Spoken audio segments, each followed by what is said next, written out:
Hey out there, thanks for tuning in. I'm about to give you an update on the Brown house. I made the video yesterday. I was supposed to see the inside. Well, I saw it at 11:30 today. So I want to tell you what happened. But before I do that, I just want to give you another update. We still have that Woodbridge house, Loretta. I was supposed to sell it on December 15th, and it still hasn't sold. But I just got a call from the hard money lender. I'm acting kind of as a wholesaler where I have a piece of property that needs a rehab and I'm selling it to another flipper. I just don't feel like doing that job. It's a little bit of a distance. I still have the hard money loan on it. If something happens, I will keep it and renovate it myself. But anyway, I was just on the phone with that lender and he said, well, what do we need to do in order to make this happen? And I said, we got to sell this before the end of the year. And according to my watch, I got a new Fitbit watch. According to my watch, we have like 2 days left, buddy. I was nice to him, he was nice to me. But anyway, I want to give you an update. Back to the Brown house. Let me show you the actual listing. So I went out there today. This is the actual listing that the realtor provided to me. So that's the house. There's the, right there. That's the list price, and it gives you all the features there. So it's in Cliffwood. It's not the best area, but it's not the worst area. Listing price is $180,000. As we were going to get inside the house, the listing agent, now the agent that I worked with sent me the listing yesterday, and I always try to be loyal to whoever sends me the listing first. Whoever sends me a listing first, I'm working with them. So I went over to the property with, which would be considered a buyer's agent. That's my agent. When we were there, the listing agent, who actually lists the property and is selling the property from her office, showed up. Nice woman. And I said, was there a lot of activity in the house? Well, I know there had to be. At $180,000 in this market, everybody and their brother's going to become a flipper. Not that there's anything wrong with that. And she said there was 40 showings in 2 days. 40 showings. What does that tell me? What does that tell you? This house is popular. So yesterday when I was talking about it, I was going to put an offer in for $165. Then I heard 40 showings, and I was like, ooh, I got to come in strong. I already told you guys, I'm making an offer without even seeing the inside. Well, I saw the inside. They said sloping floors, that was the issue. That's a nice way of putting it. They were all going down. Like the main walls were all fine. But I don't quite know what's going on underneath because I couldn't get underneath the crawl space. Couldn't get under there. It was just too slim under there.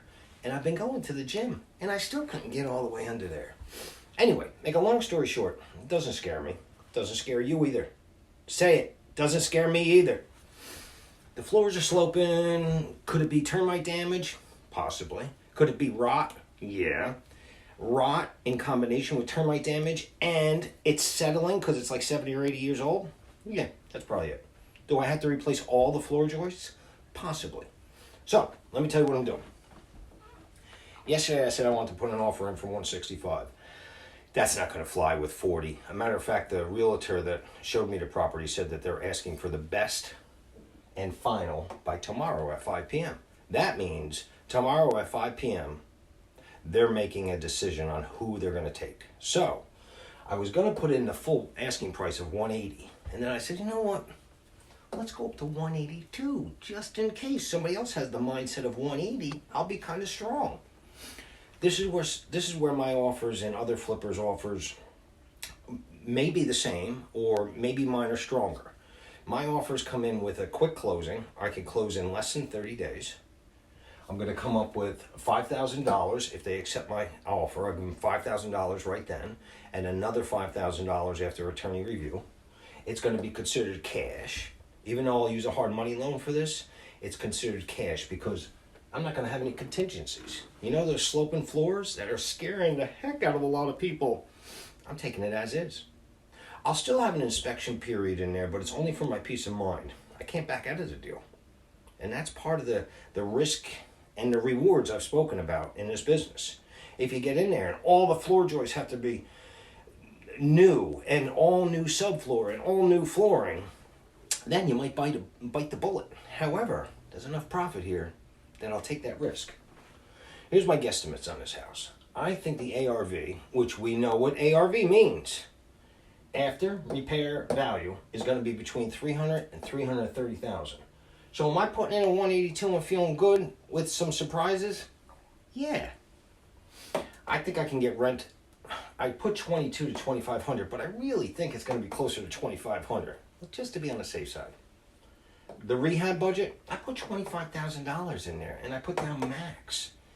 Like I said yesterday, the exterior of this place is like unbelievably nice. It's got like the adobe or the skim coat on the block, and just doesn't need any paint, no roof, no gutters, no windows, no nothing like that. $25,000 would be spent inside. So even if I had to spend $10,000 on new joists and floors, I still have another $15,000 to paint the place, new appliances, new cabinets, new granite, spruce up the bathrooms. And if I have to cut my budget from some other areas, I can. And when I put $25,000 max, with the spread that I was just talking about, 182 versus on the high side 330, could I put another $25,000? Yeah, I could put another $25,000 into this house and absorb it. Could I actually put even more? I could, but I wouldn't want to. Matter of fact, I wouldn't. I'm going to say $25,000, and if I had to go to 50, which would be like, my back would hurt if that happened, but I would probably still do it. So I got a rehab budget of $25,000 max. I just ran a couple different numbers down here. At $182,000 purchase price, $25,000 in rehab, and let's just say $15,000 miscellaneous. Can you see those numbers? There you go. Even $15,000 miscellaneous, that's closing costs going in and closing costs coming out. We'll be looking at about $222,000 all in. Do I have another $25,000 cushion in there just in case there's a surprise? Heck yeah. Now, I don't want you guys seeing that listing and then all of a sudden getting on the phone with a realtor and putting in a 183 offer. Don't be doing that. Actually, if you did it, I would have no problem with that. I would pat you on the back if you did that. So, that's the brown house. Let me just see if I can show you over here. So I'd like to run a couple guesstimates. Matter of fact, that's what I call that, guesstimates. If the ARV is right in between at 315, and on the out, when I'm going out of this, the exit strategy is to hold this property as a rental. If I have a value of 315, I can get a loan at 75% loan to value. That would give me a $236,000 loan. Altogether, all in, with the high interest rates, with the taxes, with the homeowner's insurance, I'd be all in for $2,100 a month. And I could rent it for, I said 25, I just put 24 up here just to be on the safe side. Make a couple $100 a month. The nice thing is, at $236,000, I'm leaving about $90,000 in there for retirement. Is this a sweet deal? Could be a sweet deal. The $236,000, I'm also going to get a little bit of cash out if I'm all in at $222,000. So I get this house, I cash out, I put a couple bucks in my pocket, and I move on to the next one and put $90,000 in the retirement account. So, cross your fingers for me. I'll let you know.